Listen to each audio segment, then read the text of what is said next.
Regina, Wanari, Camopi et Saint-Georges composent la communauté des communes de l'Est guyanais.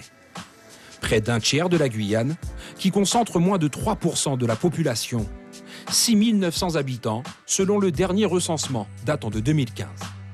Parmi les points mis en exergue par ce diagnostic de l'INSEE, la faible croissance démographique, 0,8% par an dans l'Est, contre 2,6% pour le reste de la Guyane. Autre chiffre, les prestations sociales.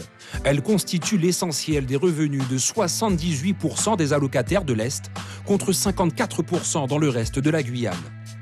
L'offre de formation est quasi nulle et les employeurs peu nombreux.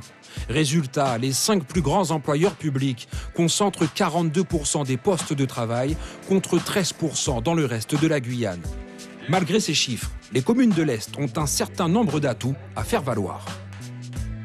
Ça va être surtout l'agriculture qui peut être encore structurée. Il y a encore des limites qui sont dues au territoire, au coût de transport, etc., mais qui peut être structurée.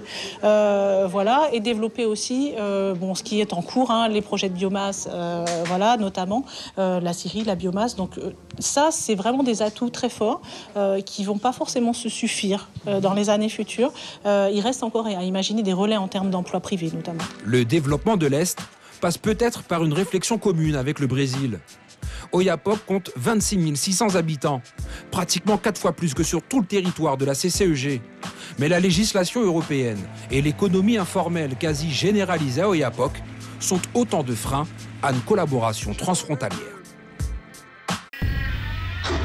Suivez l'info sur Guyana Première, télé, radio et Internet.